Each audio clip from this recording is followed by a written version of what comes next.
اللہ تعالیٰ نے موسیٰ علیہ السلام کی پیدائش سے لے کر بنی اسرائیل کی تباہی تک کا واقعہ ترتیب سے بیان کیا ہے۔ اللہ تعالیٰ نے ابراہیم علیہ السلام کو جو دو بیٹے دیے تھے، اسحاق اور اسماعیل۔ اسحاق علیہ السلام مکہ میں تھے اور اسماعیل علیہ السلام مکہ میں آباد ہوئے، اور اسحاق علیہ السلام فلسطین میں، بیت المقدس پھر بعد میں آباد ہوا، شام میں، ارض شام۔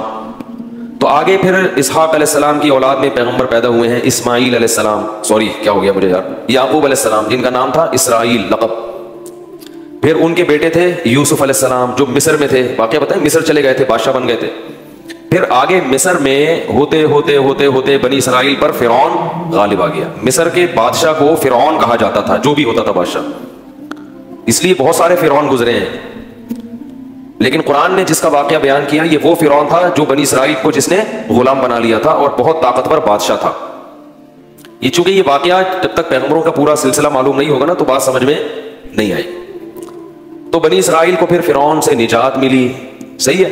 پھر اللہ نے بنی اسرائیل سے کہا کہ اللہ نے فرعون کو تو خود غرق کر دیا، اب تمہارے پاس ایک حکومت آئی ہے، ریاست آئی ہے، اللہ کی کتاب بھی آ گئی، اب تم جہاد کرو، اب تم اپنے پرانے وطن جاؤ۔ وہاں قوم عمالقہ کا قبضہ ہو گیا ہے، جہاں سے یعقوب علیہ السلام کو نکالا گیا تھا نا، بیت المقدس۔ ادخلوا الارض المقدسۃ التي كتب اللہ لکم، ارض مقدس، جیسے اللہ نے مسلمانوں کا مرکز مکہ کو بنایا، ایسے اللہ نے بنی اسرائیل کا مرکز بیت المقدس کو بنایا تھا کہ پیغمبروں کا جائے وطن بیت المقدس ہے، مصر نہیں ہے۔ یہاں تو کسی ایک وجہ سے آ گئے تھے، اب اس علاقے پہ قبضہ کرو اور بیت المقدس کو آزاد کراؤ، وہاں تمہاری خلافت قائم ہوگی، پھر وہاں سے پوری دنیا میں جہاد ہوگا۔ تو مشہور واقعہ ہے، بنی اسرائیل نے کہا اذهب انت وربك فقاتلا انا هاهنا قاعدون، اے موسیٰ تو جا اور تیرا رب جا، دونوں جا کے لڑو، ہم یہیں بیٹھ کے پروگرام دیکھ رہے ہیں۔ قال رجلان من الذين يخافون، اللہ فرماتے ہیں ان میں دو فرد جو اللہ سے ڈرتے تھے، انعم اللہ علیہما، اور اللہ نے ان پر انعام بھی کیا تھا، وہ کہنے لگے کہ چلے جاؤ، فَإِذَا دَخَلْتُمُوهُ فَإِنَّكُمْ غَالِبُونَ، جب موسیٰ کلیم اللہ کہہ رہے ہیں تو اللہ یقیناً مدد کرے گا، جاؤ ہمت کرو، اللہ غلبہ دے گا۔ ہمارے حضرت فرمایا کرتے تھے کتنے مبارک ہوں گے یہ دو فرد جن کا اللہ نے قرآن میں تذکرہ کیا، اور اللہ گواہی دے رہا ہے کہ یہ دو انعام یافتہ لوگ تھے، کہہ رہے ہیں کہ بھائی پیغمبر کی مانو، اپنی عقل مت چلاؤ۔ وہ لیکن کہنے لگے نہیں بھائی ہمارے لیے بڑا مسئلہ ہے یار۔ موسیٰ علیہ السلام کو غضب آیا اور انہوں نے اس مرتبہ دعا مانگی، اے اللہ میں اپنے اور اپنے بھائی کا تو مالک ہوں، ہارون کا، تو ہمیں کوئی حکم دے، ہم نہ کریں تو ہم سے پوچھ، یہ قوم میری سمجھ سے بالاتر، اتنے تیرے انعامات ہوئے، سب کچھ ہو گیا، لاٹھیوں کو سانپ بنتے ہوئے دیکھا، سمندر کے ٹکڑے ہوتے ہوئے دیکھا، فرعونیوں پر مینڈکوں کا، جوؤں کا، آگ کا عذاب، خون کا عذاب، ہر طرح کے عذاب دیکھے، اس کے بعد بھی اب یہ قوم ہمت خود کچھ کرنے کے لیے تیار نہیں ہے، سارے کام کون کرے گا؟ اللہ ہی کرے بس آسمان سے، کم ہمت۔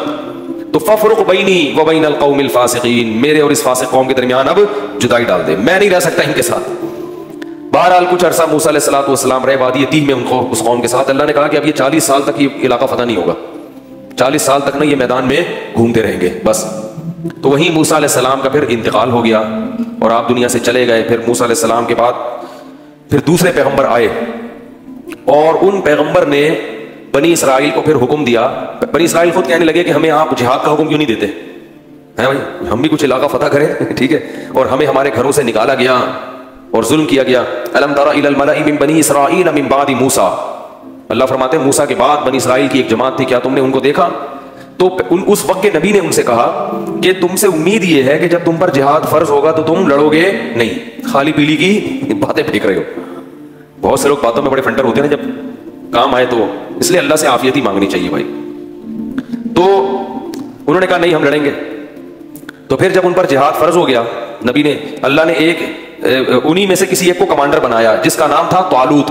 طالوت جو تھے نا وہ غریب تھے اور ان کو پیغمبر نے کیا بنا دیا؟ کمانڈر، اور کہا کہ یہ میں نے اللہ کے حکم سے بنایا ہے لہذا مانو۔ کہنے لگے انا یکون لہ الملک علینا، یہ کہاں سے امیر ہو گیا بھائی؟ نحن احق بالملک منہ، ہم زیادہ حقدار ہیں، ہم میں سے کسی کو بناؤ، ہم میں جو ہے نا بڑے بڑے قوم کے سردار۔ تو نبی نے کہا کہ نہیں، یہ سلیکشن اللہ کی طرف سے ہے، اور ان کے برحق ہونے کی ایک علامت یہ بھی ہے کہ حضرت موسیٰ اور ہارون علیہ السلام کی کچھ یادگاریں، کچھ تبرکات، جو ان کی کچھ اشیاء تھیں۔ بنی اسرائیل کیا کرتے تھے کہ جب بھی کہیں جہاد میں جاتے تھے تو حضرت موسیٰ علیہ السلام کی لاٹھی اور اس طرح کی کچھ چیزیں جو ان کے پاس رہ گئی تھی نا وہ لے کے جاتے تھے، تو اللہ ان کو فتح عطا فرماتا تھا، اس کی برکت تھی۔ کیونکہ وہ ظاہر ہے متبرک لاٹھی تھی نا حضرت موسیٰ علیہ السلام، اب اس سے سانپ تو نہیں بنتا تھا، لیکن ہارون علیہ السلام اور موسیٰ علیہ السلام کی اس طرح کی چیزوں کو تبرک کے طور پر وہ استعمال کرتے تھے اور اللہ کی مدد شامل حال ہو جاتی تھی. تو بنی اسرائیل کو طالوت نے پھر انہوں نے جو ہے نا وہ تابوت آیا جس میں وہ تھی، تو فرشتے اس کو لے کر آئے، تو ان کو اطمینان ہو گیا کہ اب اللہ کی مدد یقیناً ہوگی، تو میدان جنگ میں اس کو لے کے جاؤ ساتھ. قرآن میں آتا ہے کہ جب حضرت طالوت علیہ السلام لشکر لے کے نکلے ہیں تو انہوں نے اپنی قوم سے کہا کہ دیکھو لڑائی کیونکہ بہت سخت ہے، دشمن بہت طاقتور ہے اور ہم ہیں کمزور، تو اللہ تمہیں پہلے آزمائے گا، یعنی اللہ کی مدد کے لیے جنگ میں فتح نہیں ہو سکتی، تو اسباب میں تو ہم کمزور ہیں، اللہ تمہیں امتحان کرے گا کہ تم میں تقویٰ ہے یا نہیں ہے. اس امتحان میں کامیاب ہو گئے تو جو کامیاب ہوں گے ان کو تو فتح ملے گی، اور جو اس امتحان میں کامیاب نہیں ہوئے وہ کیا کھائیں گے؟ شکست کھا کے بھاگ جائیں گے، وہ لڑنے کی طاقت نہیں رہے گی.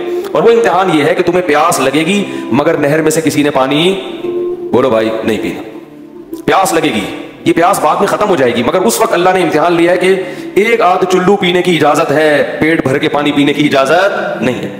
اس میں کامیاب ہو گئے تو لڑنے کی طاقت بھی اللہ دے دے گا تمہیں. تو اللہ نے کیا کیا؟ اللہ فرماتے ہیں فَهَزَمُوهُمْ بِإِذْنِ اللَّهِ، اللہ کے حکم سے ان تھوڑے سے لوگوں نے ان طاقتور لوگوں کو شکست دے دی. جب شکست دی ہے تو انہی بنی اسرائیل میں ایک شخص تھے جن کا نام تھا داؤد، جو کمانڈر نہیں تھے اور نہ نبی تھے، ایک امتی کی حیثیت سے وہ میدان جنگ میں لڑ رہے تھے. وہ بھی ان تھوڑے سے لوگوں میں تھے. نہ صرف یہ کہ ان تھوڑے سے لوگوں میں بلکہ ان تھوڑوں میں بھی جو انتہائی درجے کی بہادری دکھانے والے تھے ان میں سے تھے. انہوں نے ہدف بنایا تھا جالوت کو جو سب سے زیادہ طاقتور. یہ بڑی بات ہوتی ہے نا. دیکھو اس زمانے کے دیندار لوگ کیسے ہوتے تھے یار. آج چھپکلی سے ڈرتے ہیں دیندار. آج دیندار آدمی کو چلانے کے لیے یہاں سے وہاں تک بولو ڈنڈا بوڑ چلے جاؤ تو اس کا سانس پھولتا ہے. کہتے ہیں ایکچولی میں اتنا نیک آدمی ہوں کہ میں تیز چل نہیں سکتا. داؤد علیہ السلام تو بڑے پیغمبر تھے اس وقت نہیں، پہلے تو عام امتیوں کی طرح تھے. تو قرآن کہتا ہے داؤد علیہ السلام نے ہدف، داؤد نے کس کو ہدف بنایا؟ جالوت. اتنی سخت لڑائی ہے اور میں کس کو ہدف بناتا ہوں؟ جالوت. ان کو قتل کروں گا. وقتل داؤد جالوت، اور داؤد علیہ السلام جالوت کو قتل کرنے میں کامیاب ہو گئے. لہذا فتح میں جیسے کھلاڑیوں میں کھیل جب ہوتا ہے نا تو ایک مین آف دی میچ ہوتا ہے کہ بھئی یہ ہے جس نے جتوایا ہے میچ. تو وہ جنگ جتوانے میں سب سے بڑا کردار کس کا تھا؟ داؤد کا. اللہ فرماتے ہیں آتاہ اللہ الحکمہ، اللہ نے آپ کو نبوت عطا کر دی. کیا عطا کر دی؟ نبوت. اور اس کے بعد سے کمانڈ کس کے پاس آ گئی؟ کیونکہ لڑنے کے لیے کمانڈ کے لیے صرف نیک ہونا کافی نہیں ہے، جنگ کا تجربہ ہونا، بہادری ہونا یہ بھی بہت زیادہ ضروری ہے. لوگ کیا کہتے ہیں کہ کمانڈر بناؤ صرف نیک ہونا کافی نہیں ہے. ہمیشہ ایسے کو کام اس کے ذمہ سونپا جاتا ہے جو اس کام کا اہل بھی ہوتا ہے. تو اللہ تعالیٰ فرماتے ہیں ان کو کمانڈر بنا دیا گیا، اور اللہ نے ان کو کیا عطا کر دی؟ حکومت اور نبوت. نبی بھی بن گئے اور کمانڈر بھی بن گئے. اب بیت المقدس پہ قبضہ ہو گیا اور داؤد علیہ السلام کی بنی اسرائیل کے ذریعے فلسطین میں کیا قائم ہو گئی؟ خلافت. بنی اسرائیل کی خلافت.